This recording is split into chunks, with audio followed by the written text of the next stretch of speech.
Ladies and gentlemen, boys and girls, you saw the thumbnail, you saw the title, you know what we're about to do. Let's get at it. Happy Wednesday. Wait, what's today? Today's Thursday. Happy Thursday morning to each and every one of you. Thank you for tuning in with me on today. I want to talk about the Megyn Kelly and Ashley Merchant interview that happened. I think it happened on Monday. And lots of people have been slicing it up. Megan has sliced it up. And I want to look at a segment and kind of discuss and maybe hear from you all. What do you think will be the future of Fani Willis and such like that? And I want to look at, I'm going to give you my opinion on it, and then we'll maybe double back and come back on another day and really dive deep into why I feel the way that I do about that topic. But before we get too far, I'm just going to double check, make sure that I sound okay. I think I sound pretty good. I think Lacey's in the building. Good to see you, Lacey. Good to see you. Good to see you. Friday Eve. Yes, Q. It is Friday Eve. Happy Friday Eve to you. Eric, grace and peace, brother. Thank you for stopping by. Good to see all of you all. Thank you so much. I'm looking forward to having a great discussion on this morning with y'all. So thank you so much for stopping by. Thank you so much for hitting that like button on the way in. I like the fact that Robin is up in here. Always good to see Robin in the building. Thank you so much. Hopefully you all are having a fantastic week. You know, there was a few things going on in the Fani Willis Fulton County RICO case this week. And one of them was Ashley Merchant sat down with Megyn Kelly. By the way, I'm starting to really like Megyn Kelly. I have to admit, my name is Jason. I had never really paid attention to her. You know, being a pre-K law student, I had not run across Megyn Kelly. I thought she was like more of a political pundit. But she's actually really keen. And I like really good interviews and people that ask really, in my opinion, really sharp questions that allow the interviewee to really express who he or she is. That's why I like Shannon Sharp. I mean, I have to like him or love him, take him or leave him. You have to give him his props that he's good at conversations and bringing people in and talking with them and allowing them an opportunity to talk. And I like that about him. So anyway, back to Megyn. I'm like, you know what? I kind of like Megyn Kelly. I kind of like her. And shout out to the lead attorneys in the building. Lead attorneys in the house. Thank you so much, man, for stopping by. What a man, starting the morning off with not only with some good warm Earl Grey tea, but I got my man TLA in the house. Good to see you, sir. Grace and peace to you. And I actually think lead attorney actually introduced me to Megyn, and he had a segment with her. I was like, you know what? I've never actually listened to Megyn. So listen to her. I'm like, I like it. So long story short, she had Ashley Merchant, and all you all know who Ashley Merchant is. And I would highly recommend that you check out Lead and AV to the Seventh Power's review of the Ashley Merchant, Megyn Kelly, the long form videos, about an hour and 15 minutes long, whatnot.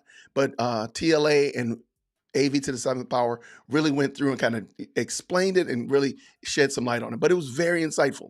Now, one of the things that we talked about, and we've said this before, these people actually knew one another, which I think was so telling, because this actually plays into why I believe Fani Willis's response to Ashley Merchant was so vitriolic on the stand.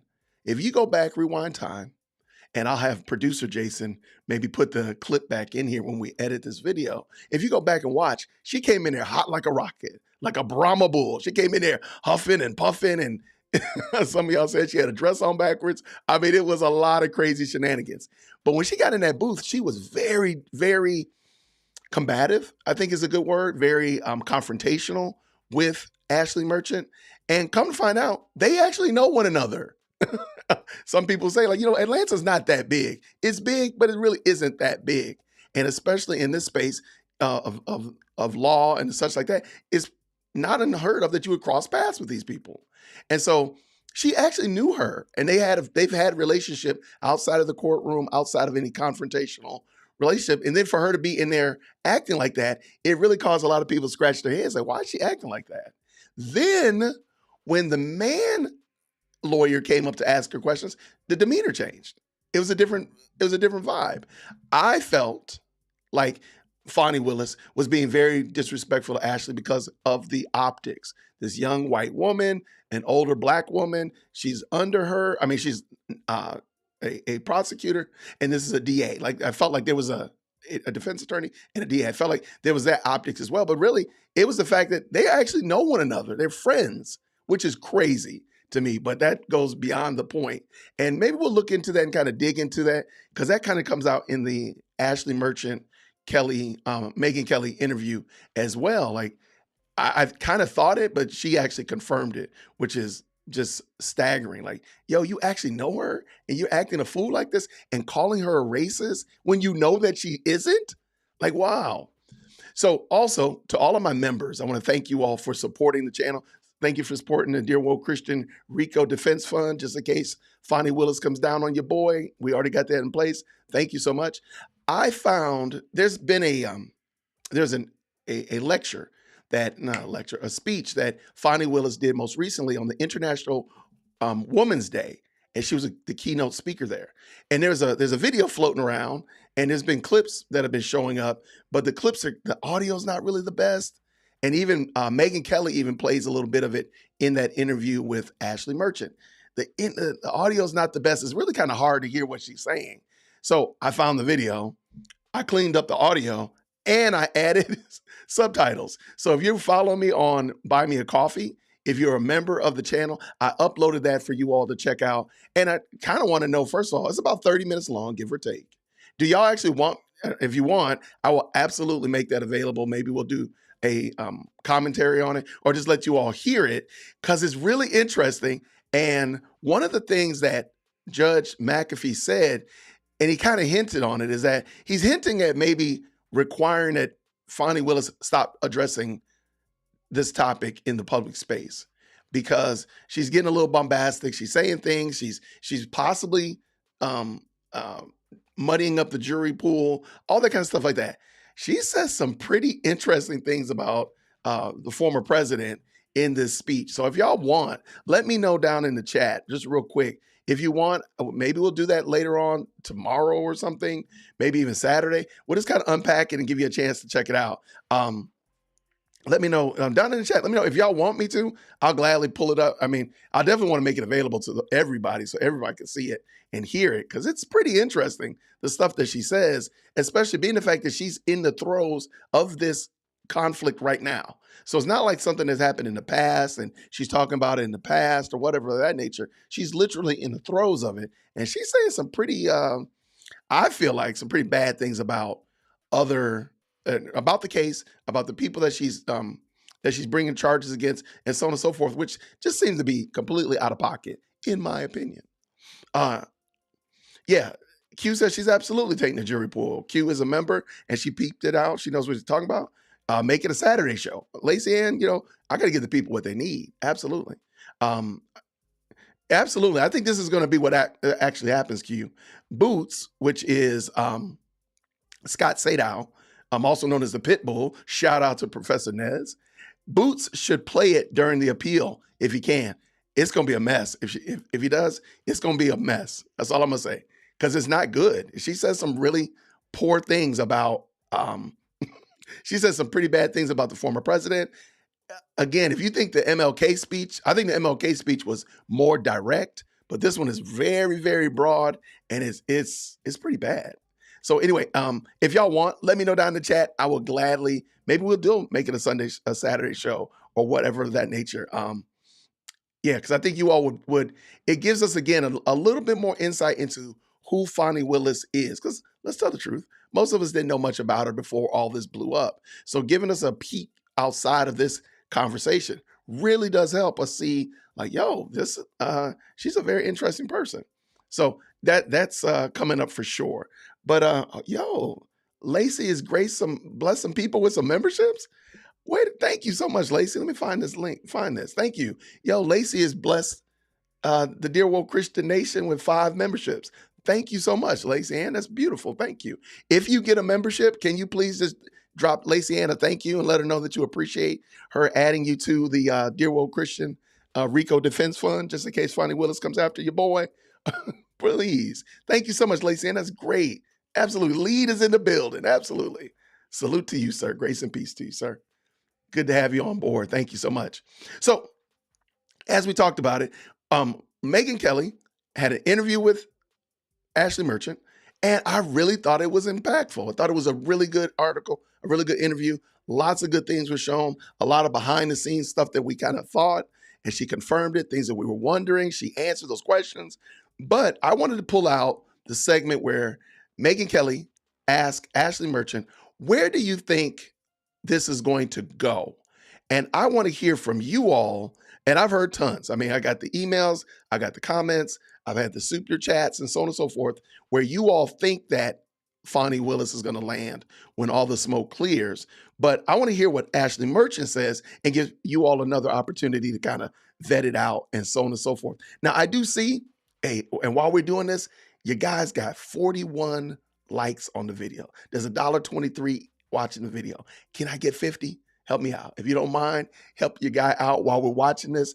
But before we do that, I got something for you. As the Peach Rods. In this gripping second season, we delve deeper into the heart of Georgia, in a state where the odor of mendacity lingers in the air. Our intrepid team of chat room investigators is on a mission to peel back the layers of deceit and uncover the truth. From backroom deals to embezzlement scandals, no stone is left unturned in our pursuit of justice. But as tensions rise and alliances shift, who can be trusted in the Peach State? Join us for a season ripe with drama, where even the fruit isn't safe from corruption, because sometimes the juiciest scandals are right under your nose. As the peach rots. Shout out to We Watch YouTube for that fantastic intro. Hey, we can't let this soap opera go without its own introduction. So with no further ado, let's bring Ashley, let's bring Megyn Kelly in, and let's talk about it. So what is the story with the Attorney General? It's a Republican, but, Georgia's getting more and more blue. That's why Stacey Abrams still thinks she's governor.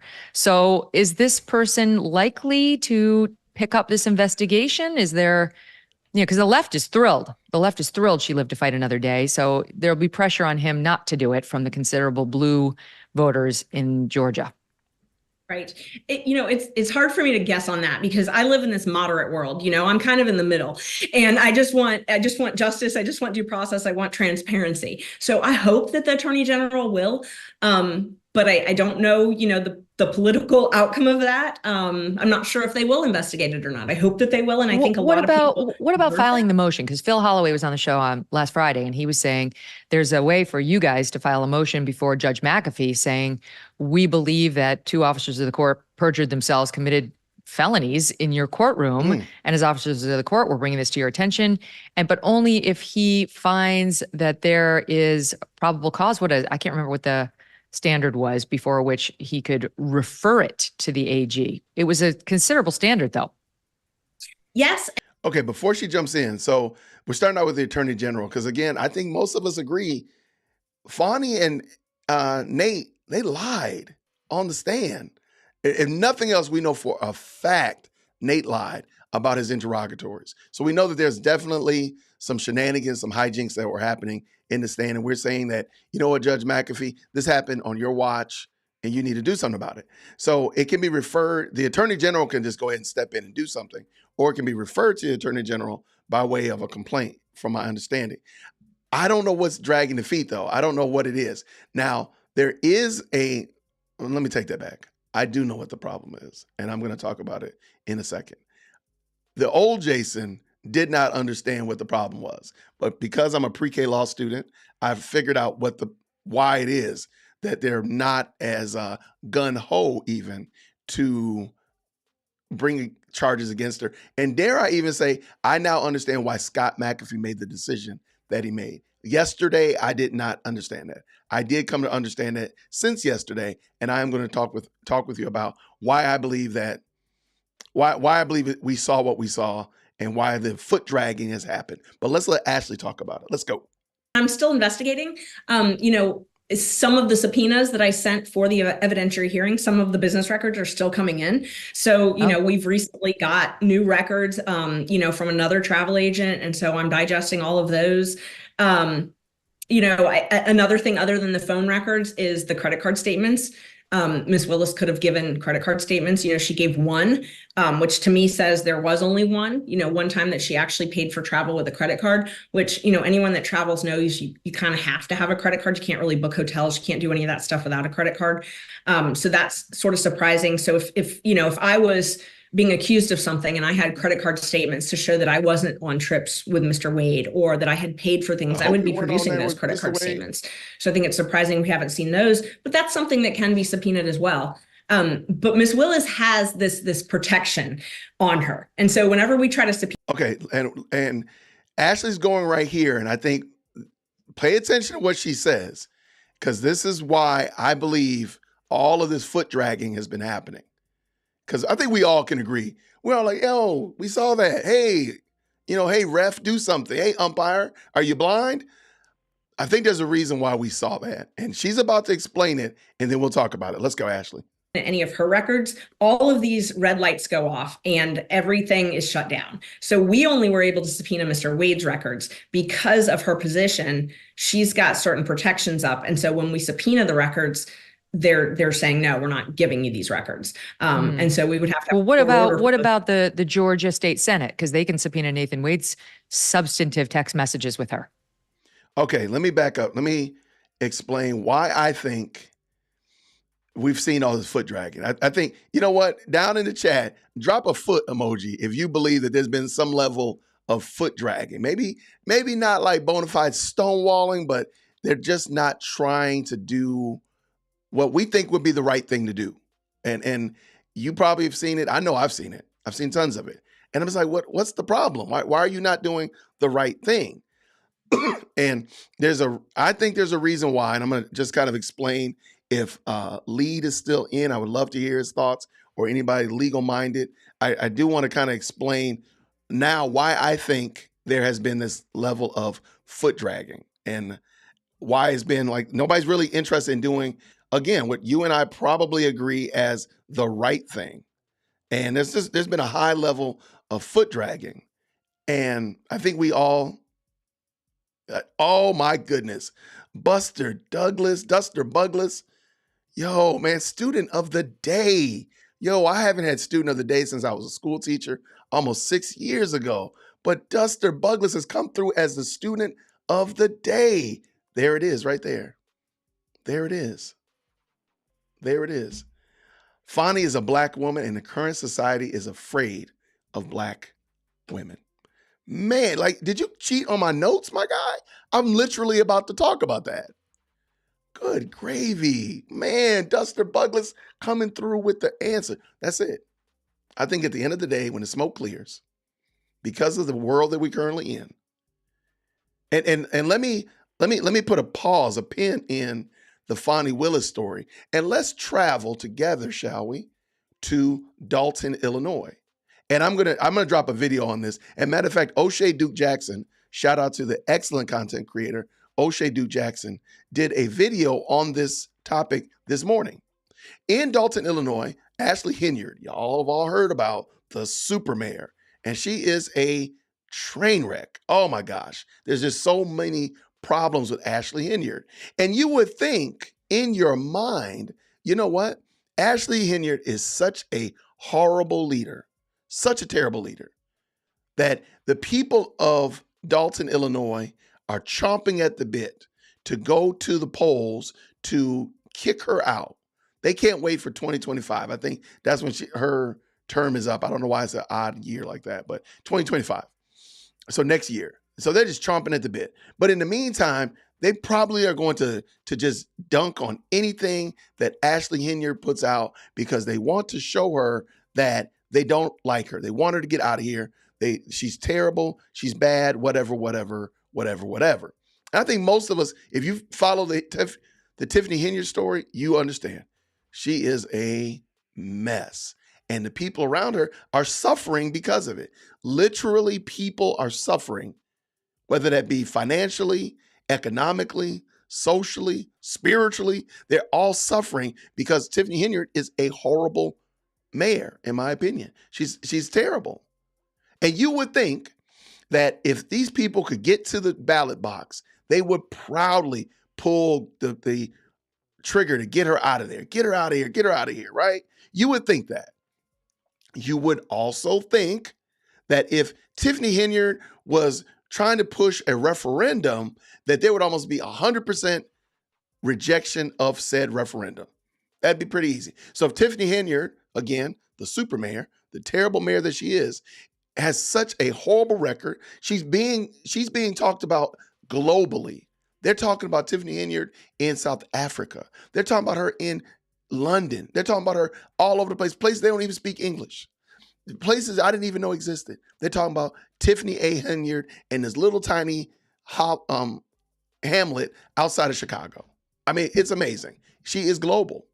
But you would think, from what you understand and see, that the people there would quickly be willing. I mean, they fill up the city council meetings. They fill up the trustee meetings with people wanting to call her out. But you would think if something was on the ballot that Tiffany was supporting, that it would get 100% shot down, right?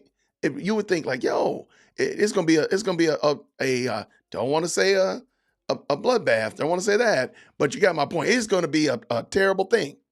Well, this past Tuesday, there was an election in Dalton, Illinois, and there were 3 referendum items. And one of those items was a specialty item that Tiffany Henyard put on, that she wanted to increase some funds to come in for mental health support, XYZ, ABC.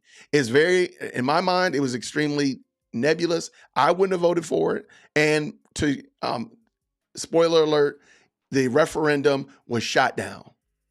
The referendum failed. It failed. 62% of the votes were against it, 38% for it. Well, Jason, what's the problem? The problem is this: 38% of the people voted for that referendum. And it was bad. It was couched bad, it was presented bad, and it was presented by a bad representative, Tiffany A. Henyard. So therefore, 38% of the people still voted for her. That's problematic. With all of the foolishness that's going on with Tiffany Henyard, she still got 38% of the votes. That is not a good look for Dalton, Illinois. That's not. Now, I don't think that it's going to be exactly like that come the election, but just the fact that she got 38% of the vote, that's pretty good. If you think about it, if a third-party candidate got 38% of the vote, they've completely usurped the Democrat or Republican candidates. They've completely upended the apple cart, totally. So that's a big deal to have 38% of the vote. So imagine if she got 38% of the vote and she was able to get 30 more percent. I mean, she would have won that. She would have won that. And if that happens in her election, she could win the election. So where are you going with that, Jason? My revelation, my insight, what I just picked up today, or actually last night was, we're assuming that people want better. We are assuming that.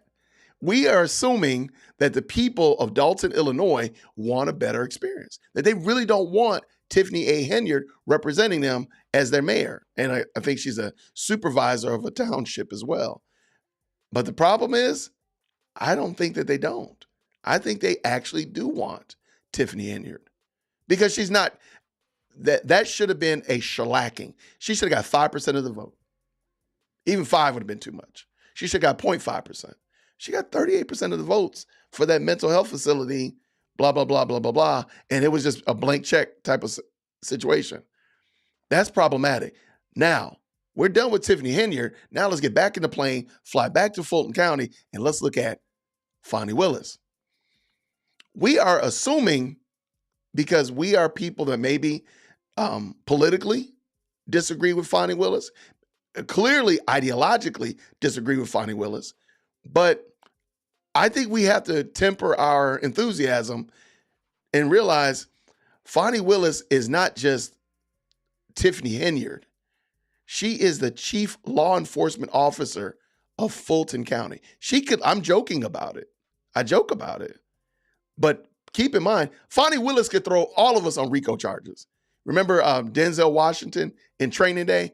I'm going to drop cases on all of y'all. Y'all be playing basketball in Pelican. I mean, Tiffany Henyard could do that. Not Tiffany Henyard. What am I talking about? Fani Willis could do that. Again, I'm being real bombastic, but she could ruin your day by throwing some RICO charges out here. Now, I do think that's part and parcel of what she's done by throwing out these RICO charges like that and just putting them anywhere and see what sticks. But she can do that. And sadly, She's been in the community for quite some time, kind of like Tiffany Henyard. She's born and raised in Dalton, and she's been there for the longest. And she has roots in there, and there are people there. Even when she's doing wrong, even when she's doing bad, people still support her. Jump back here to Atlanta, even though we clearly see that Fani Willis is doing wrong. But we can't assume that everybody thinks just like us. I don't think we should do that, because I'm sad to say when I watched that Women's Day, and shout out to everybody who's just joined us in the chat. Shout out to all the new members. I appreciate you. I found the International Women's Day lecture that Fani Willis did. That room was filled from left to right, front to back, with women that were just loving and eating up everything that woman said, even on the heels of the fact that she's morally and ethically bankrupt. Those women were still clapping for her. Those women were still supporting her. Those women would still go, if they were in Fulton County, they would still go to the ballot box and vote for Fani Willis. With everything that we know about her, they would still do it. So I'm thinking, and my thought process is that we might not need to, yes, she threatened Nathan's wife. Yes, there's so many things. But I don't think we should assume that the people of Fulton County actually want better. We would want better, sure. I think if everybody in this chat moved to Fulton County, we would all vote accordingly. The problem is we don't all live in Fulton County. The problem is there is a quadrillion people in Fulton County that, I'm sad to say, maybe very well would support her without even batting an eye. Now, could it be because she's Black? I think you think there's probably a good reason for it. Are they afraid to be seen? Because again, look at the optics. Everybody that is in this discussion about Fani Willis, that I think most of us would agree are correct, they are of the lighter hue. And sadly, we are able to change narratives because of skin color. And that's a horrible look. It's not a good representation for humanity. It's not the way that I, as a Christian, roll. It's just the way that the world is. And sadly, Fani Willis is able to play off of that, which again, I think that's why she's doing this to start with, because of the optics. She is a Black woman taking down a big, mean, evil white man. There you go. That's it. That's it. That's the whole optical illusion. And what this is all about is white man bad, Black woman good, Black woman take down white man, David Goliath, however analogy you want to use. That's it. And I don't think many people are willing to put their necks out. And I think that's what happened with Judge McAfee. In retrospect, I think what happened to Judge McAfee is he did not want to be the young white man. He still got a long career ahead of him. Because keep in mind, like Fani Willis is like 52. Ashley Merchant is like 46. I mean, the dude is 34 years old. I was driving when the dude was born, okay? I mean, really. I mean, that's crazy. Bananas. So he's like, look, I got a long career ahead of me. I got a wife and kids and stuff I got to take care of. He's looking at his career and realized that Fani Willis can ruin his career with this decision. Now, I don't think kicking the can down the road was the best thing, but I understand now, again, why he did that. Again, I don't agree with it, but I can understand and appreciate when you realize, and do me a favor, if you're in the United States, just kind of peep out the district attorney in your city or township or county. Just kind of find out who is your attorney general, and just kind of do a little quick non-scientific research. How powerful is that man or woman? And you'll probably realize these rascals wield a lot of power. They can ruin people's day. They can totally, just think about it. Think about how much power Fani Willis has, that the YSL RICO case here in Atlanta is the longest running case in Georgia history. It's it's going to be 3 years, 36 months. And guess what? Every single day that they have trial, Young Thug, former rapper, is sitting in that courtroom. He can't stay at the jail or on house arrest, he's got to be in there. So imagine the power drunkenness that Fani has, that she could make, in theory, she could make Donald Trump come to Atlanta every single day to sit in a courtroom under her. How much power do you think how drunk on power do you think she might be? And then ask yourself, how much power does she actually have? That she could potentially make a sitting president. Though I don't believe that would happen, by the way. I don't think it would happen. But just imagine the power drunkenness that she has to think that that could actually happen. A sitting president to come to Atlanta every single day to sit in a courtroom. That would be crazy. And so what I think is the power dynamics that Fani Willis has, we can't overlook that. We can't overlook that and say, oh, everybody in Fulton County doesn't like that. No, there's going to probably be more people than we imagine that probably will go right in that ballot box and vote right down the ticket and select Fani Willis as district attorney. But then also, there's a lot of people that don't want better. I'll just tell the truth. They don't want better. Because if they did, they would hold Fani Willis accountable today. They'd be out there protesting, marching to get her out of there today. Asking for a recall, asking for her to be called back, whatever it's called. They would be doing that right now if they wanted to, but they're not. Because I don't think they really want different. It's my opinion. That's my little caveat. Thank you so much for the comments. Thank you so much for that little rant right there. Yo, thank you so much for the 88 of y'all that are liking the video. Thank you so much. I appreciate it. If you're finding value in my little daily commentary about the Fani Willis and other cases that are going on, thank you so much for stopping by. And thank you for dropping your guy a like. I appreciate it. It means a lot to me. I appreciate your time, for sure. I'm just going to pull this up real quick. Fani Willis has a God complex. When you listen to the Women's Day speech that she gave, I think this comment will come back to haunt y'all. And you'll be like, yo, she really thinks that. She really does. She really does. There's definitely a level of, there's definitely a complex for sure. There's definitely a complex and an ideology there for sure. But let's bring Ashley and Megan back in and let's finish. Let's go. Oh, and I hope they do. I hope they subpoena those, and I hope that they subpoena them and question them about all of these, create a timeline, because I was working with limited ability as a defense lawyer. All I have is the right to subpoena, but they've got much broader power, and mine had to be relevant to my case. So, at the beginning, mine was not relevant to perjury. Mine was relevant to the allegations in my first motion. So now, if they've got subpoena power, they can subpoena anything that's relevant to a perjury inquiry, which are the texts, which are the records from the credit cards, things like that, travel records. They can subpoena all that. So I hope that they do. And I know that there's some investigations at the federal level. They've got subpoena power. So if they want to, they can subpoena all of those records. And I think it'll paint a much better picture of what was going on here. They need to do it. We're going to call Jim Jordan's office this week and find out, because he's been investigating what she's been doing with federal money that we've given to her and whether it's being used properly, not in connection with this case, but in a sort of different lane, but it's related. I mean, do we have a felon running the Fulton County DA, the DA's office? Do we or don't we? I mean, this is what she says. She says she's the greatest DA ever. She's the best thing to ever happen to Fulton County. Here she was at that woman's event. I'll give you another soundbite. Do we have it, Kelly? Well, let's watch. When he saw me with sincerity, he asked, "Fani, are you okay?" And I said, "I'm good." And then he asked what I believe to be in genuine concern. He said, "Do you regret running for DA?" I was literally shocked at the question. I am sure I looked at him like he was crazy.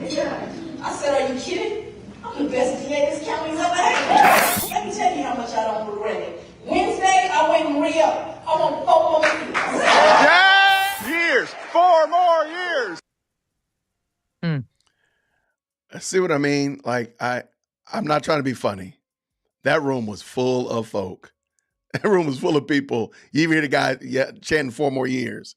I don't know. I think we should definitely temper our expectations as it relates to the people of Fulton County. Now, whether or not they'll do the right thing, the different entities that are looking into her and agencies that are considering her, that's one thing. But the people, I don't know. And like I said, I have the full video. It's about 30 minutes, 27 minutes, I think it is. And I did clean up the audio, remove some of the background noise, so it's a little bit easier to hear her. And I did drop um, the captions so you can kind of read a little bit more of what she's saying as well. So all of my members, you have that video, you have access to that video. If you're a member on Buy Me a Coffee, the exact same thing. You have access to that video. And I think the overall tenor was, hey, let's drop this video during the on Saturday. And I think we'll do that. I'll just let you watch it. I don't even have to have commentary. Maybe I'll just listen to your commentary about it because it's pretty interesting. But I think at the end of the day, I think we need to be mindful and just kind of, keep our expectations in control, because there was a lot of people from Fulton County that were excited about Fani Willis. And scanning the room, the audio, the video is not the best. It's hard to tell, but it looks like it's full of Black women, or definitely a lot of highly melanated women are there. That could be interesting as well. So there's definitely a level of intrigue that comes along with that. But yeah, I love it. But if you don't mind, if you like this kind of stuff, thank you so much for liking the video. Let's finish up. Ashley and Kelly, let's go. Do you think she's the best DA Fulton County's ever seen? It's all in perspective. That's in perspective. And, she ran against Paul Howard. And I supported her against Paul Howard, and there were a lot of issues with Paul Howard. So, sometimes elections are the lesser of two evils. Low bar is what you're saying, at least in the recent past when it comes to the DAs there. Okay, so what about the appeal? Because I know now you guys have tried to get an immediate appeal of the judge's order refusing to disqualify her. He did not, in his order denying your motion to DQ, give you that permission slip the way he did when he struck 6 counts of her indictment the day or two before. And in that order, he said, I'm going to give you a permission slip if you want to take this up right away. Interlocutory appeal, meaning before there's been a trial, before there's been a final judgment. So you need a permission slip for this too. Do you think you're likely to get it? I'm not sure, because he did give the hint in the prior order that he was going to give that. I think he probably will give us permission, but how it works in Georgia is we now then have to get permission from the Court of Appeals also. So I'm not positive if we'll get that, but hopefully he will. And if it gets denied and you have to try this case to completion, you'll raise it. Okay, let me before she's going to explain what actually would happen if they actually have to try this case. Let's say that their appeals get shot down, they don't get permission, which is weird. They don't get permission to do the appeal, and they have to go to court. It's going to be crazy.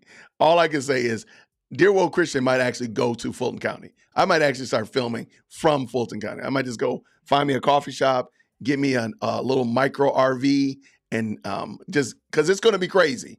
It is going to be cuckoo bananas that every day again, this isn't going to even happen until 2025. Even then, at best, it wouldn't even happen until 2025. And late 2025 at that. That's my opinion. And the reason I say that is because the Young Thug, the YSL RICO trial that's here in Atlanta, the most extensive trial we've ever had, the longest trial, forgive me, we've ever had, it took a year to almost get there to panel their jury. How long do you think it's going to take to panel 12, 13 people against Trump? How long do you think that's going to take? Come on. It's not going to happen until 2026 at best. But yeah, let's let her finish, Jason. Jason, before we do that, though, I do want to thank you, Independent Mail, a great YouTuber, makes excellent content. Y'all, check this brother out. There is so much to unpack here. I agree. Fani must go. I just wonder when the magnifying glass of lies and immorality shifts to the defendants. For the longest, it seems like some forgot why lies and immorality are, or rather, I think you're trying to say what lies and morality are. Thank you so much, man. I appreciate it. $20 super chat going to the Dear Woke Christian RICO Defense Fund. Thank you so much. You definitely are the sponsor of the show. How about that? We'll let you sponsor the show. You're sponsoring the stream. Can you all please check out Independent Mail? He does great commentary. And actually, he's made several videos reacting to some of the things that I've said. So he does some great work. I'm looking forward to seeing him, what he's going to do moving into the future. So check out Independent Mail. Thank you, brother. Thank you so much for sponsoring the stream. I got a legitimate sponsor of the stream now. Oh, man, this is it. Shots fired. All right, let's get back into this. Let's go, Jason. Let's go. Again, I imagine as an appellate issue. I mean, this isn't something that you're going to drop. Right. No, we would definitely, if my client was to get convicted, we would definitely raise it as an appellate issue. But I don't think it'll get that far. You don't? Why? I don't think my client will get convicted. I think he's innocent, and I think that the case against him is weak at best. Can we talk about that a little? I think most people don't even know who Michael. Okay, real quick. If you don't understand what RICO, why we've been kind of like not as fond, if you will. Lots of commentators have been less than fond about RICO, and a lot of people said basically it's a false claim. And you just you lump everybody together, and then you start picking off the least of the herd, the most less involved, and get them to narc on the next level up and next level up and so on and so forth. So she kind of explains it here because I didn't know who Michael Roman was. Look at who Michael Roman was and ask yourself, why is he being charged? Like, what did he do? What was his, what could he have done that would require him to be brought up on RICO charges? And this is why I think wisely they did not cop a plea, because they offered him a plea and he didn't take it because he didn't want to be the guy that they start hammering on to try to get him to do something else to lie on because he didn't feel like he did anything. But listen to this. I supported her against Paul Howard, and there were a lot of issues with Paul Howard. So, that is, sometimes elections are the lesser of two evils. Low bar is what you're saying, at least in the recent past when it comes to the DAs there. Sorry about that. Okay, so what about the appeal? Because I know now you guys have tried to get an immediate appeal of the judge's order refusing to disqualify her. He did not, in his order denying your motion to DQ, give you that permission slip the way he did when he struck 6 counts of her indictment the day or two before. And in that order, he said, I'm going to give you a permission slip if you want to take this up right away. Interlocutory appeal, meaning before there's been a trial, before there's been a final judgment.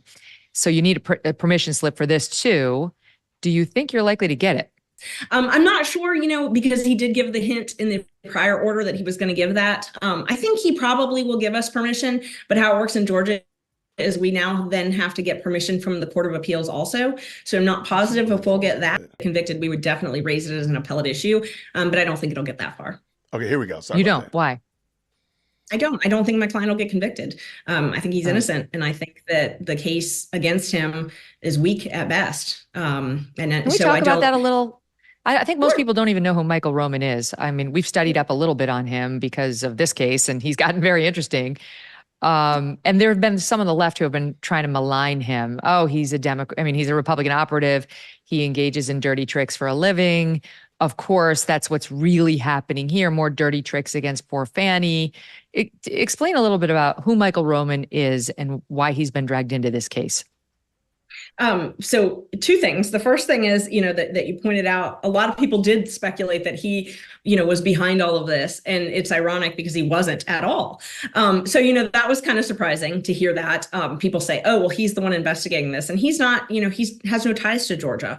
The other thing is his role, just to answer your question, he was the election day campaign chair. So the National Election Day campaign chair. So sort of coordinated efforts around the country on election day. That was his job in the campaign. And so he's more of a logistics person than anything. Works with a lot of the lawyers, the campaign lawyers, funneling, hey, do this, do that, get this here, get this from point A to point B. That's really his job. His job was not, like any of the lawyers, to review anything, to analyze it, to, draft anything. It was really just logistics. So, I mean, so far we've seen many people take pleas in this Georgia prosecution, from Sidney Powell to Jenna Ellis and others. Is there any chance Michael Roman will take a plea? We were offered a misdemeanor probation early on, and essentially any misdemeanor he wanted to pick, and rejected that. So I think, Wow. that's about as good as it can get. So I think it's very unlikely that it'll take a plea. And it doesn't surprise me that the others took a plea, quite frankly. It's a very large expense, and it's very stressful to stand trial. I think most people yes. could not. Yeah, I mean, if you think about it, if someone said, you're almost retirement age, you can spend your retirement funds paying a lawyer and sitting in a 2-year trial, or you can go see your grandkids. I think most of us would cut our losses and go see our grandkids. I want to tell you about the Association of sorry about Mature American Citizens, or AMAC. That's why I get over there drinking my tea. So Ashley kind of explained, like, Michael Roman is just like an ancillary person. And somebody did comment, like, he wasn't even included in the first indictment. They added him after the fact. So it's very sloppy.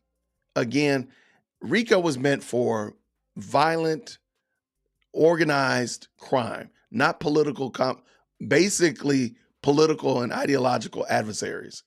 That wasn't what it was intended for. And the way it's being used is definitely not being used for violent, organized crime, but rather, I think it's fair to say, like, to calm down your to quell your political adversaries, in my opinion. Let's see.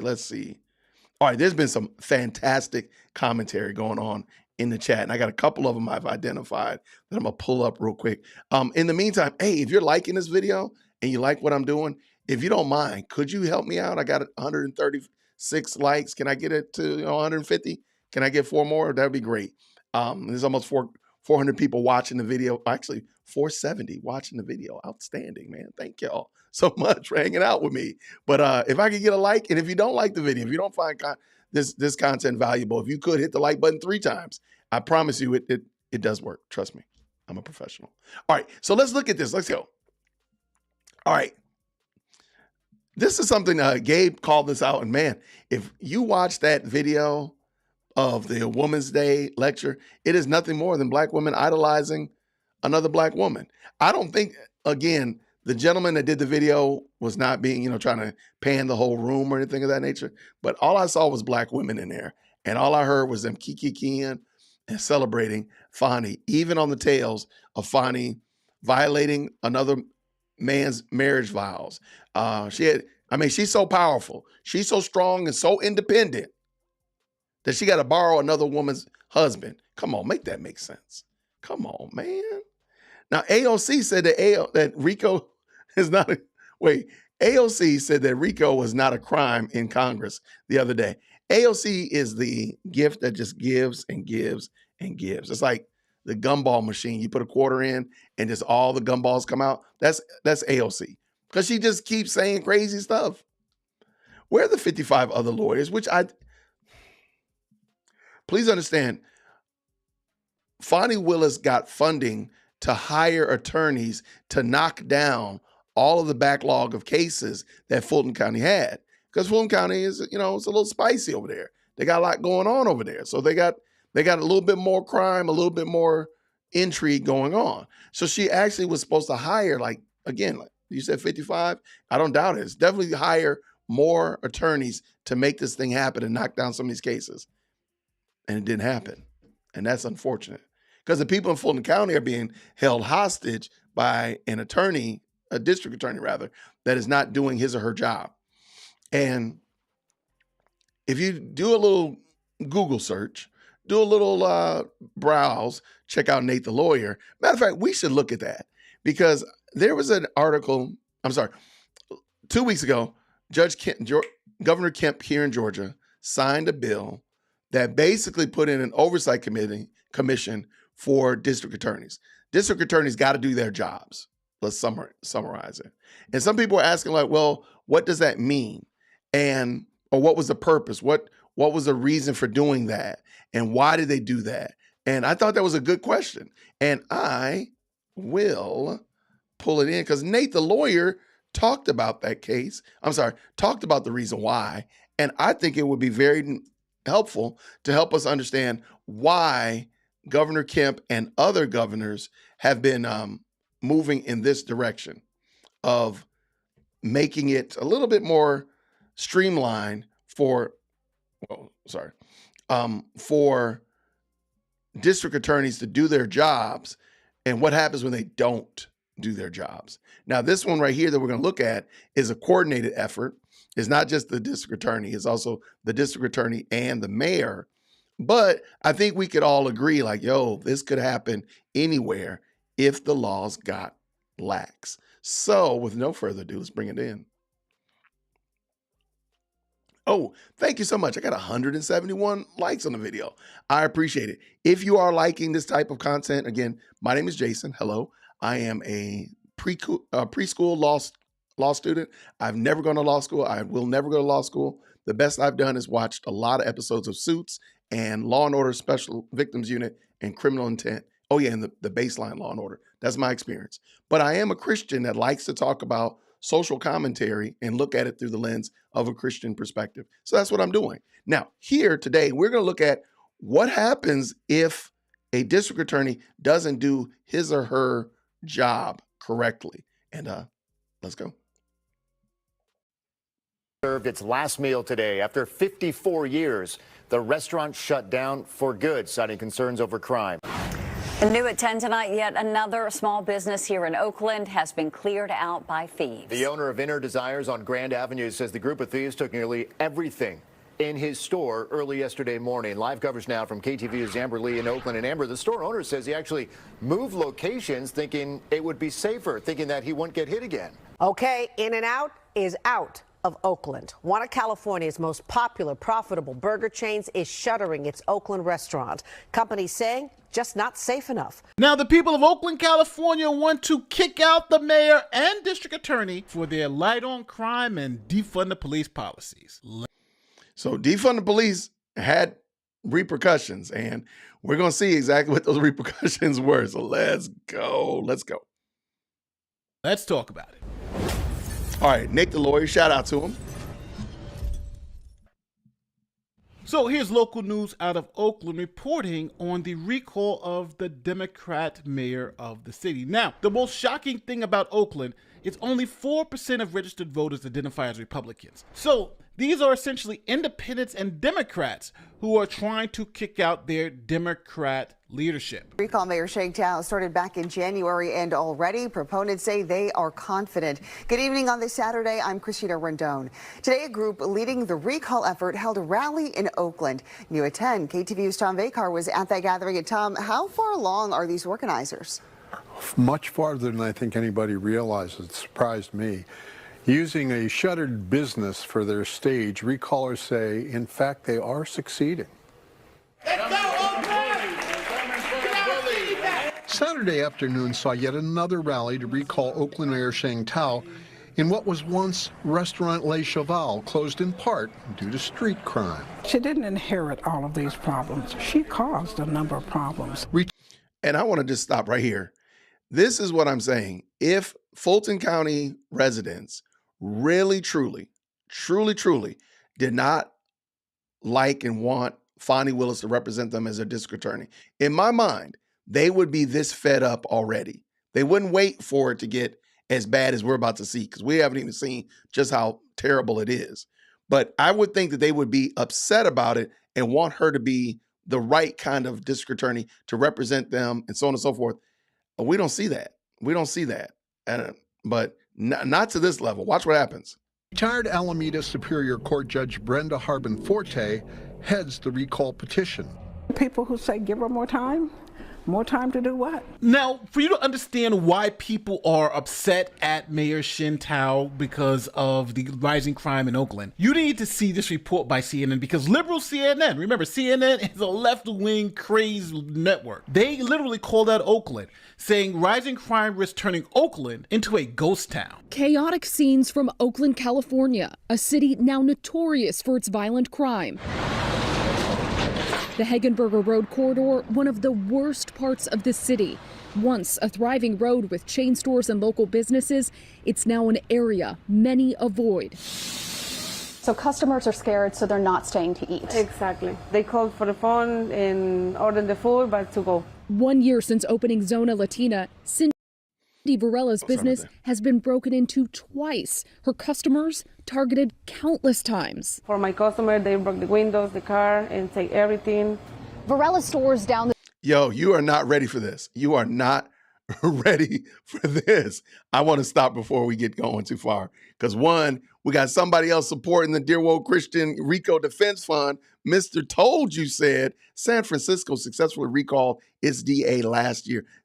Los Angeles attempted to recall the DA also. Blacks are finally realizing they have been played. Absolutely, man. Thank you so much, man, for the insight as well as for the support for the Dear Woke Christian RICO Defense Fund. Yo, thank you very much. You all have not, you are not ready for this part of this interview.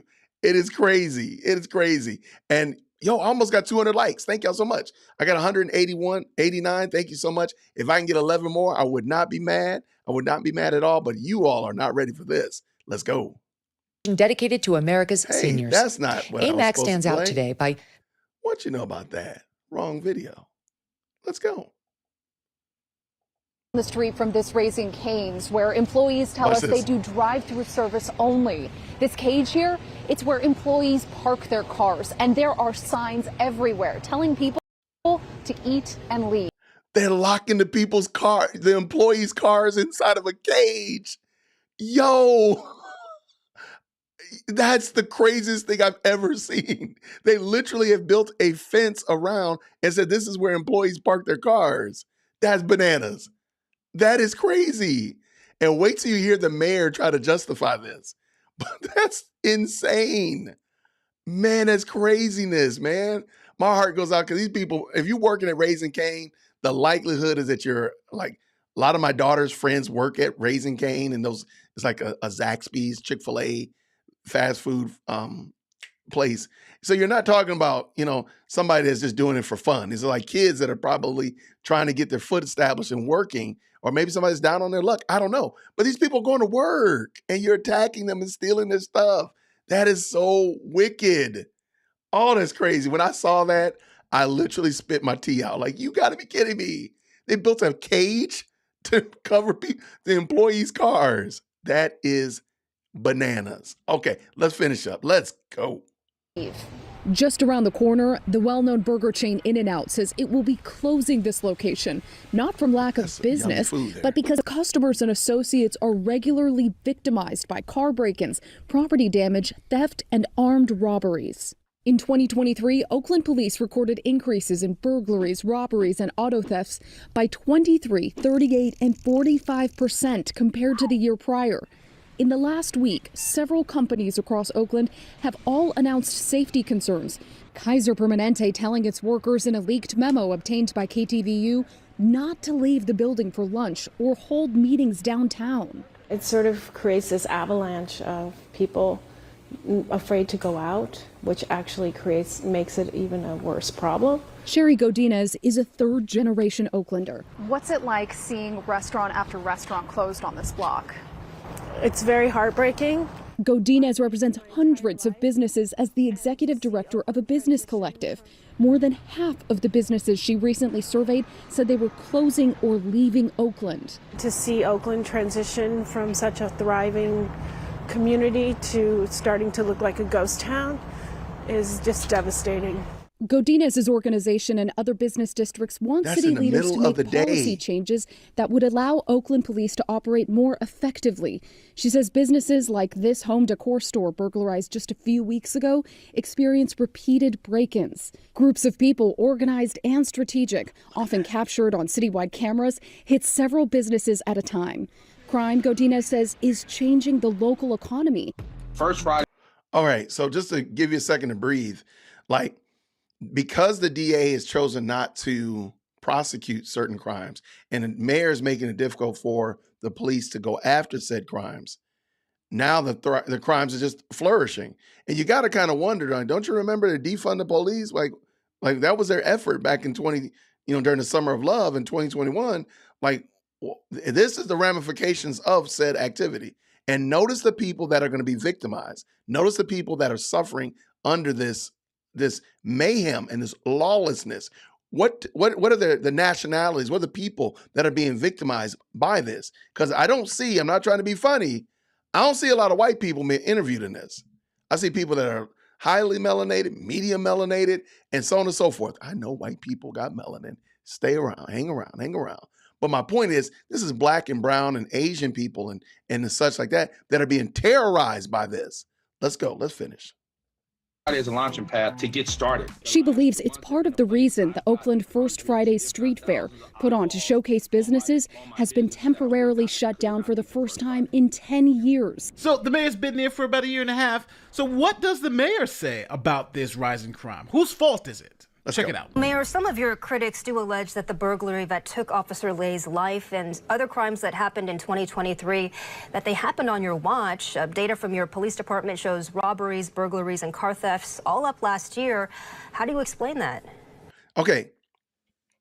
Listen to what the hostess, the interviewer, asked. She said the crimes are up from last year.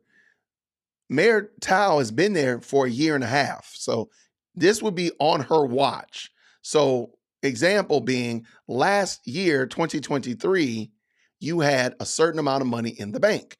This year, 2024, you have more money than you had in 2023. We're not worrying about 22, 21, 18, when you were born, whatever. We're worrying about the last year. Watch what this woman does, because it's deplorable. You know, I have the best job in the world. That's because every day I have a chance to fight for a safer, more affordable, and prosperous Oakland. And I ask all Oaklanders to help me achieve that vision with hope and with collaboration, and really push aside division and fear. The only way that we're going to get through this is together. And, I want to thank you for that question, because I should clarify the record. I have 3 points I want to make. First, making Oakland safer for children, families, businesses, and visitors is my top priority. And I join Oaklanders in demanding for more prevention, more enforcement, and more accountability for the criminal groups inflicting harm upon our community. Second, crime in Oakland has been on a steady rise since 2019. A full 3 years before I took office. And it is dishonest for anyone to state that crime started rising under my watch only. Under my watch, however, we looked under the hood and identified issues that needed fixing while setting priorities that really move Oakland forward. And third, my record is clear. Despite inheriting rising crime rates and a historic budget deficit, I have taken aggressive action to reduce crime by investing in a robust police department, by strengthening violence prevention initiatives, and leveraging technology to disrupt the criminal networks. And under my leadership, Oakland has more police officers, more safety ambassadors, and more violence prevention teams on our streets than any time in the last 2 years. Of course, things don't get better overnight. We have already diagnosed the issue, right? And so right now we are implementing our plan so that we can ensure to reduce crime and improve the whole community's sense of security here in the city of Oakland. Now, before Oakland went ultra woke, they actually had record low crime rates. Okay, let's look at that number real quick. Crime in Oakland, and this is back some time ago, 2016, 2017. Homicides. 74, 16, 85. So it's going down. Absolutely. Drops in robberies, drops in overall crime. Let's go and see. Check it out. Today, Oakland leaders releasing the annual crime data report, which they say shows a steady 5-year decline in shootings, homicides, and robberies. There were 75 homicides occurring in Oakland last year. That is down from 85 in 2016, and that follows that downward trend. 2016 brought a 12% drop in violent crime versus the 5-year average, and a 20% drop in robberies. Now, remember, that was back in 2017. Then we had George Floyd, then we had defund the police, then we had light on crime policies, and look what happened to crime next. On Oakland's increase in violent crime. Yeah, those numbers just released this morning show a reverse of years of falling violence in Oakland. So this is a new disturbing trend. Let's take a look at some of those numbers. There were 6,351 violent crimes recorded in Oakland last year, the highest number in the last 5 years, and a 7% increase over 2018. Wow. Homicides, aggravated assaults, and robberies were all up. The only violent crime that fell was rape. So now you know why the people of Oakland are trying trying to recall this mayor. So let's see what the more recent developments are. She has ruined our city. A recall is possible due to Oakland's ongoing bouts with brash criminal activity, missing a deadline to secure $15 million in state funding to combat retail crime, the recent spate of Hagenberger businesses closures, as well as the continuing failure to appoint a permanent police chief. Now, obviously, the ultimate hypocrisy here is that these policies were designed to help black and brown communities, but the people who have been most affected negatively by these policies are those same black and brown communities. So now that's why when you see people at this recall rally asking for people to sign these petitions to get rid of the mayor, who do you see? Mostly black and brown people. Look at the potholes, look at the homelessness, look at the jobs, look at the businesses that are leaving Oakland. And I'm mad as double HE hockey sticks. Those wanting to dump the mayor must get at least 10% of Oakland's registered voters to sign a recall petition, 25,000 of them by July, and it looks like they'll beat that deadline by months. 12,500 people plus who have signed already to recall Mayor Sheng. We know that the voters made a mistake by voting for Sheng Tao, but as you can see with the signatures that we have collected, they are willing to correct their mistake. She either resign or get recalled. Because either or. Because she's not doing her job. Nope. And we see the consequence of her failure on the streets every day. Now, the most shocking part about this video is that Oakland's registered Republicans only account for 4% of the registered voters in Oakland. So now you have black, brown, Asian, white, all coming together saying we need to stop these progressive policies and we need to get this mayor out of office. Do you think they're going to be successful? Now, this has happened before with the DA out in San Francisco who was recalled, but this one will be a shocker if this progressive Democrat mayor is kicked out of one of the most liberal Democratic cities in America. So as always, tell me where I'm in the comment section and tell me if you would vote to recall this mayor in Oakland, California. My name is Nate the Lawyer, and I'll see you in the next one. Peace. Yeah, so that's part of the reason why I'm like, I don't know. I don't know if I'm seeing that level of excitement. I don't say excitement. That level of, excitement about recalling or unseating Fani Willis. It is possible. It is 100% possible. I just don't know if it's realistic that these people actually want to hold her accountable and to move in a different direction.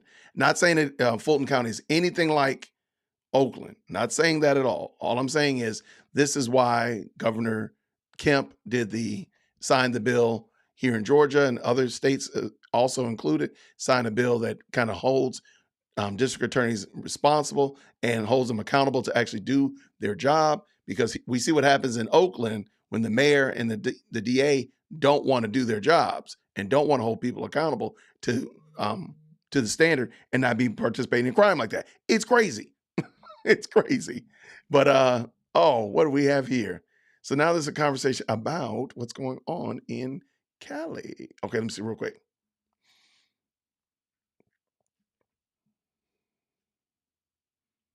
Crime is getting lower in a negative direction. Where? Okay. Where? I'd want to believe it.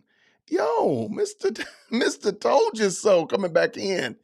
It's all planned. Defund the police. Refusal to enforce laws. Revision of felonies and misdemeanors. Early release of violent criminals. 5, refusal to jail violent offenders through no bail legislation. And I think we've seen this is it New York? They're having a big problem with this. They're having a huge problem with this. But I don't have a problem with the fact that Mr. Told You is helping the Dear Woke Christian RICO Defense Fund. Thank you so much, man. Bless you, man, for your support. Thank you for helping out on the channel. And you are now going to be the main supporter of the Dear Woke Christian, this live stream. Thank you so much, man. Bless you, man. Appreciate you. I think most of us see this. And I think we need to, after what we saw, listening to Ashley Merchant, hearing Megan Kelly, interacting with you all and other smart legal minds out here, I think we need to be really cognizant that do people really want better? Do people really want better? Do people see it like we do? Do they see it like, yo, this is a problem? This is problematic. This is not a good look. Do they see it like that? Or do they say, hey, you know what? It's a black woman? Because keep in mind, Mayor Tao, she is definitely of another ethnic group, and she's probably one of the first in that regard. So, I mean, I'm sure that they probably wanted to hire the first ever and so on and so forth, female, this, that, and the other. But now look where they are. Not saying it has anything to do with her ethnicity or her gender, but rather just her ability to do the job. And I mean, sure, she got on that interview and she said a lot of things that seemed like they made sense, but they didn't comport with reality. You can't say that crime is going down when people are literally watching crime go up. It doesn't make sense. When people, I mean, they built a fence around the parking lot. That is crazy. That was crazy right there. That thing right there had me going. Oh my goodness, that tea is so good today. I'm telling you right now. All right, let's see real quick. Let's see what we got. Black eye on all Atlanta. This is their best and brightest DA. I mean, no argument for me. I guess Oakland needs to hire a special counsel and pay him more than the president of the county. I mean, it could happen, and it probably would be a terrible thing. All right, let's see. All right, I agree, Karen. My son's, let me see, sorry about that. I agree, Karen. My son's canvas and drop flyers all over SoCal for Newsom recall. Okay, yeah, and that's another example of, do the people really want better? Now, sure, there could be some chicanery and some hijinks going on in the counting process, and you know what? I wouldn't even argue with you if you made a case on that. However, I think it goes without saying that if the people really truly did not want this, there would be a much greater and much louder, more verbose outcry against it. And that's the part I don't think we're seeing. I don't see that happening like that. But that's just my 2 cents. Brother Lawrence is in the building, man. Thank you for coming through today, brother. I haven't seen you in a while, but good to rap with you. I heard they try to fabricate lower crime numbers by charging crimes less. That's part of the problem. Yes, making the actual crime versus the recorded crime gap larger is dishonest and inaccurate. There you go. It's easy. If you don't count, if you don't count the 3 cookies you ate, and you don't count those, then yeah, sure, you're eating less calories. Sure. If you don't count the cake that you ate, sure. I ignore that. It doesn't happen. And therein is, you're eating less calories. There you go. If the governor and attorney general were serious, they would call for a full forensic audit of the DA office. I'm waiting for it because I do think that's going to happen here in Georgia. I don't know it emphatically, but I do think that's going to probably happen here in Georgia. Now, I don't know if you were referring to California. I don't know if California even wants it, but I think in Georgia, that's probably going to happen. All right, let's keep it going. In fact, Ashley said that the special grand jury, in fact, Sapphire Ridge says, Ashley said that the special grand jury recommended that Roman not be indicted, and Fani indicted him anyway. See, that's what I'm saying. Like, RICO seems to be a very interesting. You can just include anybody on RICO charges. I mean, that's why we have the Dear Woke Christian Defense Fund, RICO Defense Fund, because anybody can get thrown in on RICO, and it just ruins your life. It's just like a complete and utter nuisance. If you're somebody, that's why people pled out. She talked about that in the interview. She's like, look, people just say, look, I ain't got no time to be worrying about this. I'll plead out so I don't want to spend hundreds of thousands of dollars trying to defend myself on principle. Look, I'll just plead out and let's go. And it just cost me $100,000 or whatever. They need to do an audit for the Newsom recall. I agree. Oh, hey, let me tell you right now. Karen says, we still believe we can change California, not giving up, but the big cities are heartbroken. Look, I don't think anybody should give up on any particular area. I mean, there's definitely people there that need the gospel. There's people there that need sound, logical thinkers. But on the same note, though, I think we have to be careful and say, hey, at what point do we say, and maybe just talk about it amongst your family, like, at what point do we say this is a lost cause and we're going to move? so on and so forth. But that's just my little 2 cents. Hey, Michael, thank you for the super chat. Thank you, my brother. Thank you. All right, what we got? You know what? I got to drop some. Start using my air horn. I haven't done that in a while. Michael says, what do you think about starting a flash mob to send postcards with words of support and encouragement for Ashley Merchant? You know what? I saw your comment, and thank you again, brother. I think that's a keen idea. I think it's a great idea. I would also say, if I could, sure, support Ashley Merchant, no question about it. But also in your own locals, make sure you know who the people are in your locals, and maybe make sure that they're supported as well. Because who would have thought that Fulton County was going to become the epicenter of this clownery? We didn't think that back in whatever that was, 2019, going into 2020. We didn't think that this was going to become the epicenter of literally everybody's looking at Fulton County. But if we had known that back in 2019, would we have been trying to help out? Would we have been trying to support? Would we have been trying to encourage? Absolutely. So that being the case, maybe we need to also make sure that we're encouraging and supporting and finding gaps in character and gaps in ability in our own local areas so that you don't become the next Fulton County. But I think that's a great idea. And I think you dropped the link to their to where to send it already in the chat already. Thank you, sir. I agree with that though.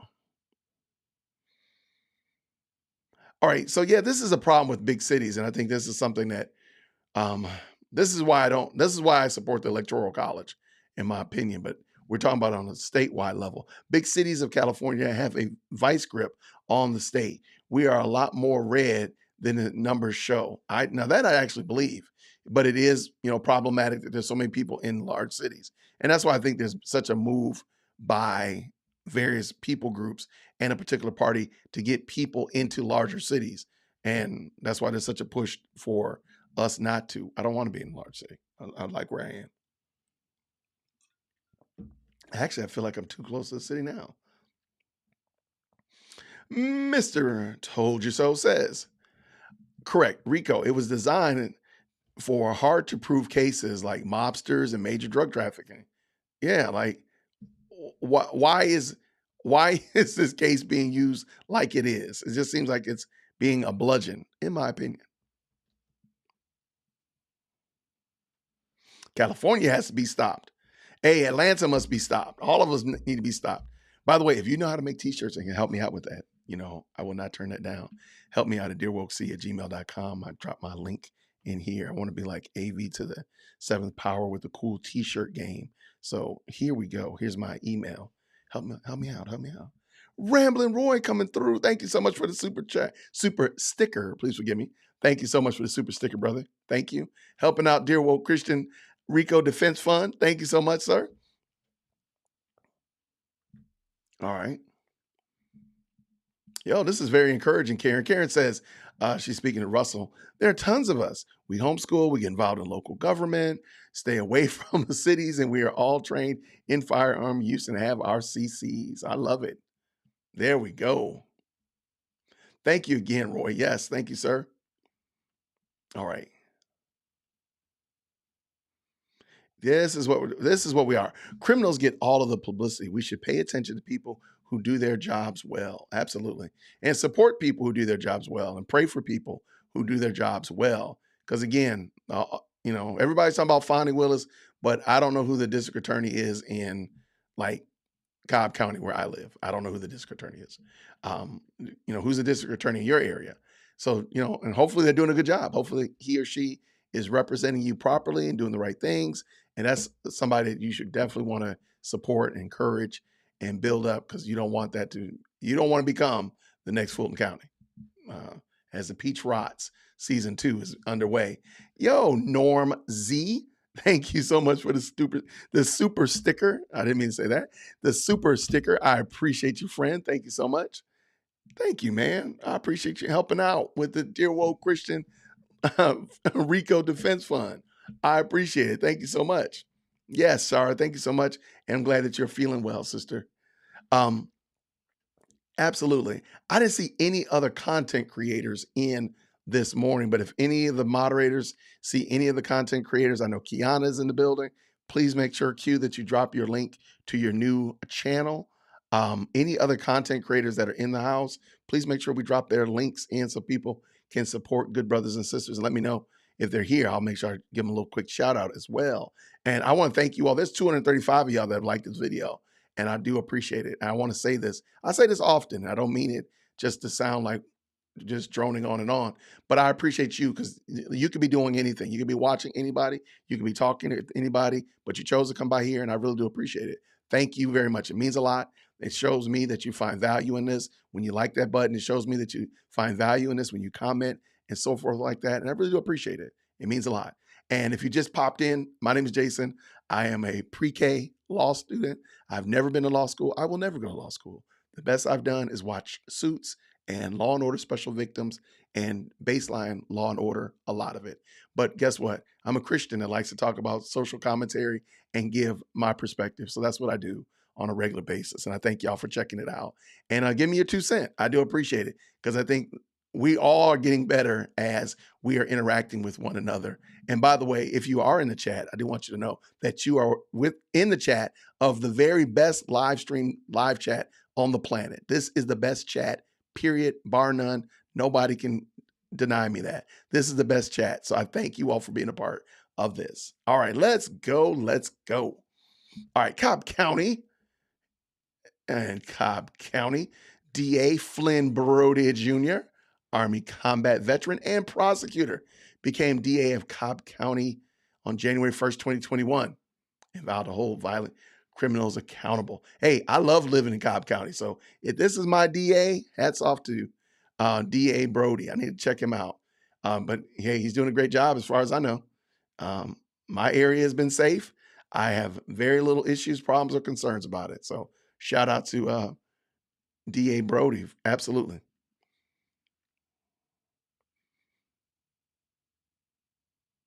Absolutely. Absolutely. Okay. Oh my gosh. Josco Scott said, my daughter moved to Oakland in 2017, had to move after getting mugged on BART twice and having her car broken into the first day she bought it. Wow. In the best part of San Francisco. That is so sad. And I'm sure she probably wasn't, balling on, she probably was balling on the budget. She probably was, this is her start in life. And that's what you got to experience. Come on, Oakland, get it together. Look, I just want Atlanta to not be like that. That's all I know. That is horrible.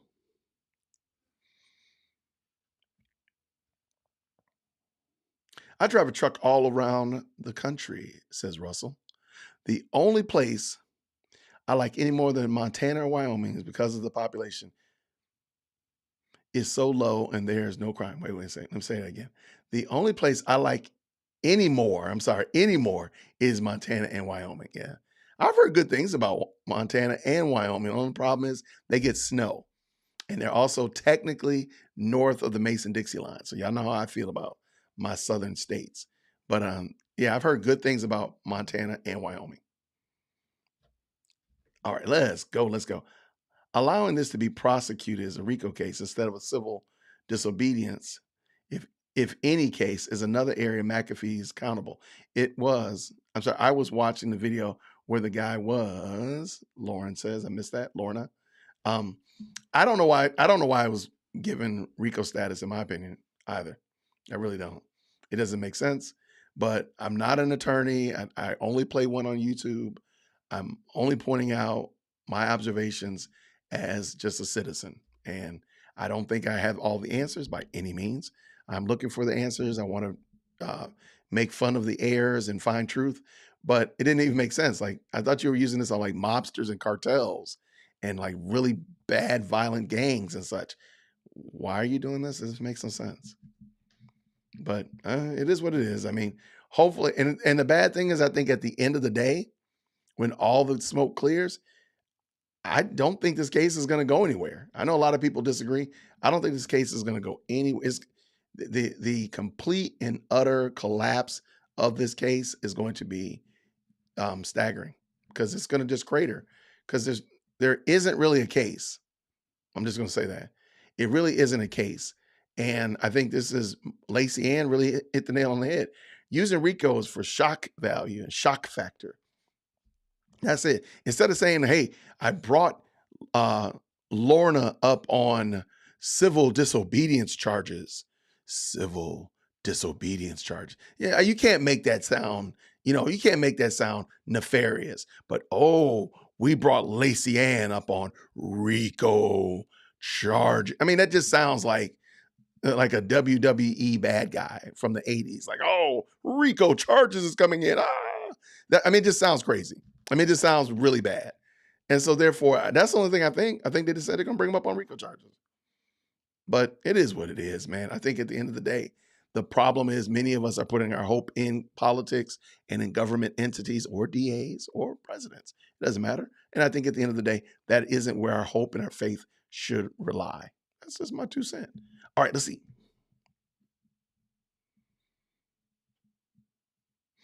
So Jack Hibbs in Chino Hills Calvary Chapel has a huge following, urging Christians into fight. Jack Hibbs is wrong. Absolutely, positively, unequivocally wrong for that.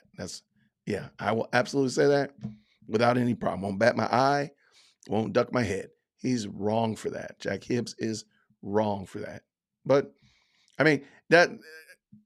those kind of reckless people are allowed to platform and say reckless things. But people like myself have to, dodge around certain words so I don't lose my channel off of craziness. Yeah. Oh, look at Karen says the same thing. RICO makes me think mob boss. Yeah, see? Like, what? And just because you hired the man that wrote the book on RICO doesn't mean anything. That does not change the fact that you're abusing the system or you're abusing the charge. That doesn't change that at all. Our hope is in Christ, Jesus Christ, and not politicians. Thank you, Shar. And that's the end of the day. I don't want us to think that, we got to lose our minds because, this case is going in any direction. I think it's actually very comical, and I think it's very interesting to watch. But at the end of the day, it's just like if you were playing cops and robbers as a child. When you get done, you put all your toys away, and it didn't matter. Nothing changes anything. And I don't think anything matters. Nothing changes here. It's just very interesting to watch and extremely interesting to interact with you all, so on and so forth. Because at the end of the day, Jesus Christ is still king. So I don't have to worry. Now, show me that Christ is not king, and then I can join you in the woe is me, the sky is falling. But until then, I'm just going to enjoy and watch y'all. And here we go, Russell. God appoints leaders. We should be praying for them no matter how bad they are. Absolutely. My church, we pray for President Biden. We prayed for Trump. We prayed for Obama when he was president. We prayed for our leaders. We pray for our governors, whether they're whomever. We do. So at the end of the day, I think that's where we should land rather than woe is me, the sky is falling. But I don't think most of us are probably not woe is me, the sky is falling, but rather the sky is falling people just make more noise and they clang their empty soup cans a lot more than anybody else. Okay, switching out my drinks over here. All right, now we're going to cold water.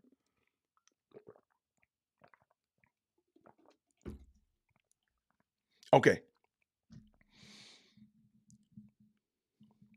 And you are correct, Peacock. We'll be persecuted. There it is. But I appreciate it. Yo, okay. Before we get too far afield and before we bug out of here, I want to thank you all so much for watching this video that I did. There's 2 videos I did this week that have gotten a lot of attention and a lot of really weird comments. Okay, so real quick, let me bring the screen in. All right, here we go. All right, these 2 videos, there's Simpin' for Fani Ain't Easy and Fani Willis threatened Nathan Wade's wife. Those 2 videos, I got a ton, actually all 3 of these ones, unveiling the fate of Fani Willis. These 3 videos right here, I got a ton of really good comments and absolute amazing commentary on those videos. I also got a whole bunch of dusty comments.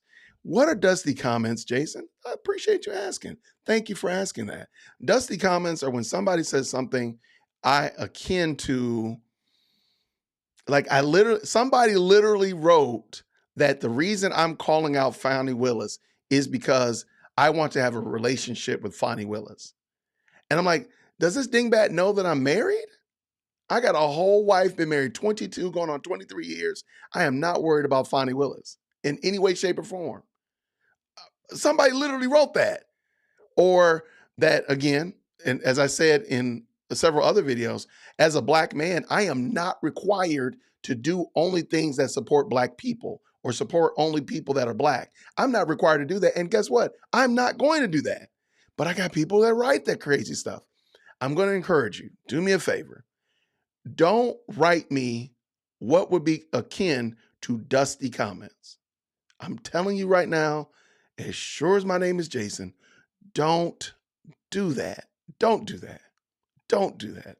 Because I'm going to show you again. I'm trying to be a good guy, but I am extremely, extremely petty.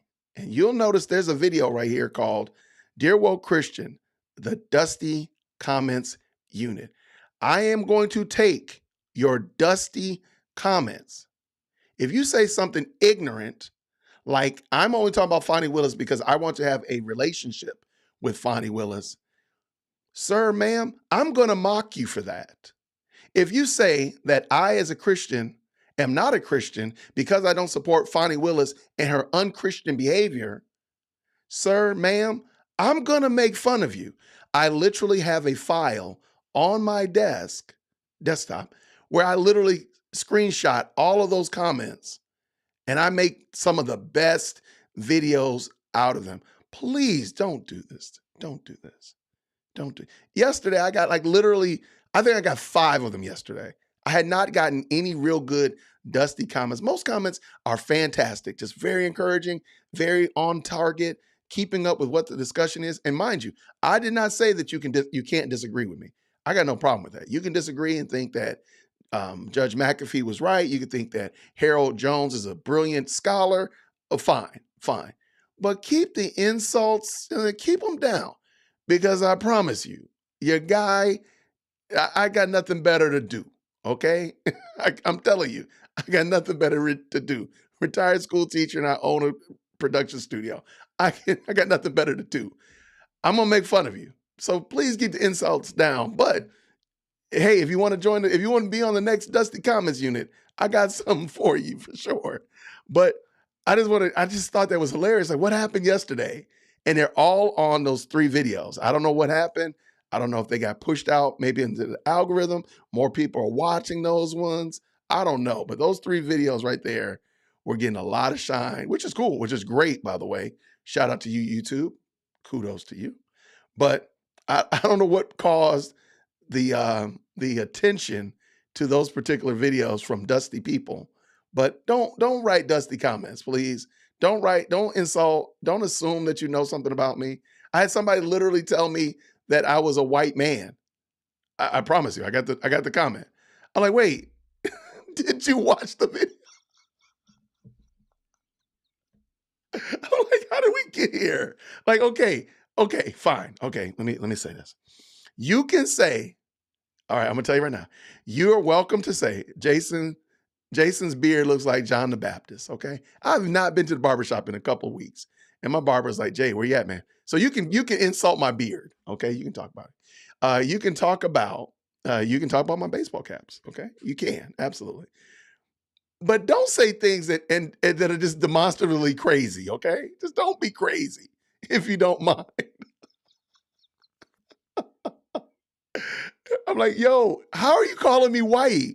I'm literally Black. Like, is it? I'm like, maybe I didn't have enough lights on. Maybe I need to that's it. That's what I should do. I should turn all the lights on in the house. Okay, there you go. Now, is there any confusion? Any confusion? Okay, I'm Black. My beard is nappy. I got the kinky stuff. Okay, I got that sub-Saharan kinky stuff. I mean, what else do you need to see? So yeah, man, this is the kind of stuff we deal with. But I'm look, I enjoy pushback. Let me tell you right now, I got no problem with it. I got tons of videos where I talk with atheists. I got no problem with conversating. I have no problem with pushback and disagreements, anything of that nature. I got no issue with that. That's not the problem. That's not the complaint. The issue, the complaint is, let's keep the insults tampered down so that we can get to some real meaty matters and such of that nature. Because I think those would be much more beneficial in the long run. And like, here's another Dusty Comments unit right here, man. Yeah, I mean, there've been some pretty bad ones on here. And I try not to make fun of them on a regular basis. But yesterday, I have no idea what happened yesterday. Was it a full moon? Or, hey, when is the eclipse? Maybe that's what it was. Maybe it was an eclipse and like knowledge like eclipsed and these people started typing in the dark. I don't know what happened. But there was so many weird comments yesterday. I was sending them to some other YouTubers like, what in the world is happening? Because I haven't been getting them. Like, am I missing something? What's happening here? So it is what it is. But I just want to laugh about that. So in the long scheme of things, thanks for the comments. I appreciate it either way. No problem at all. Thank you. Thank you for all 262 of you all that like this video. Thank you for all of you all who have been joining the channel. The channel has been growing, not only in subscribers, not only in members, but the comment section has been completely just amazing. So thank you all so much. And you know what? Very last thing, I'm just kind of clearing all of my thoughts real quick. When I say that this is the best live chat on all of YouTube, I mean that. I'm not even kidding you. I will go out there in the front yard and fight anybody all day long and stand on this comment that this is the best live chat ever. I want you to go watch this video right here, Black Girl Tragic.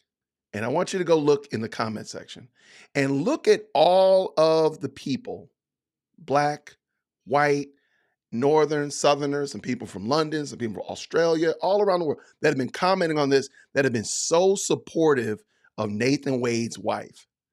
It is amazing. If you ever want to feel like, you know what, there's probably hope for us after all. We probably are not going to get that. Oh, okay. So I see somebody said the eclipse is on April 8th. Okay, cool. We probably are not going to get that asteroid after all. You ever want to feel good about people? This right here, they were so encouraging to Nathan Wade's wife and the such like that. And again, we don't know all the ins and outs and all that kind of stuff, but just lots of people were super duper encouraging to Nathan Wade's wife. And I just said, hey, you know what? That shows me that, you know, there are good people out here in these YouTube streets. And these good people so happen to be in my comment section, in my live chat. So that's why I say unequivocally, and I'll fight you about it. We'll get out there and we'll arm wrestle or something. I will promise you, this is the best live chat in the world, globally. If they have live chats on Mars, we're better than them. I'm telling you right now. So thank you all so much. I really do mean it. You guys are amazing and you're super encouraging, whether it be to one another here or to somebody we don't know in the form of Nathan Wade's wife or whatever like that. Now, I like that you all stand 10 toes down and on business about other things. But I like that you all are trying your best to be kind to people and such like that. And you know what? That means a lot because a lot of the time here on this YouTube, there's a lot of weird stuff that happens. Lots of craziness goes on. But when you all step up and be like, look, again, there's some of y'all were shooting your shot at Nathan Wade's former wife. Oh my gosh. But the encouragement was amazing. So when you guys want to, you guys really do step up. So I just want to say thanks so much. Oh, yes. The Black Pope has called you all good people. That is correct. I've called you all good people. I am the Black Pope, and I've done so. So let it be known, let it be said. When you go to Starbucks and they call out your name, tell them your name is good people. That's it. I want to thank you all again, man. This is fun. I plan on tomorrow is Friday. We're supposed to be doing a live stream from the studio tomorrow. So we got that all set up on yesterday. So the plan is to do the live stream from the studio tomorrow, but I'll keep you all aware of that. I have a video dropping at 1 o'clock looking at the soft bigotry of low expectations and voting rights. So you should all enjoy that. It'll be up. And I'll try to be in the live chat as well. I have a sick chief executive, second born, is sick today. So she's here at the house. So I'm going to go check on her and then make sure she's all right. But then, so I'll probably see y'all at 1 when that video goes up. But I thank you all again. I really do mean it. I really do greatly appreciate you all hanging out with us. Not only hanging out, but to add your voice to the commentary, to like the video, share the video, all that kind of good jazz. Thank you so much for the super chats and super stickers. Thank you all. I love it. Thank you for the memberships, for people that have been gifting memberships. Wow, thank you. Man, I never would have thought we'd have got here, but here we are nonetheless. I thank you so much, everybody. Let's do this again real soon. And until next time, everyone, grace and peace. We're out.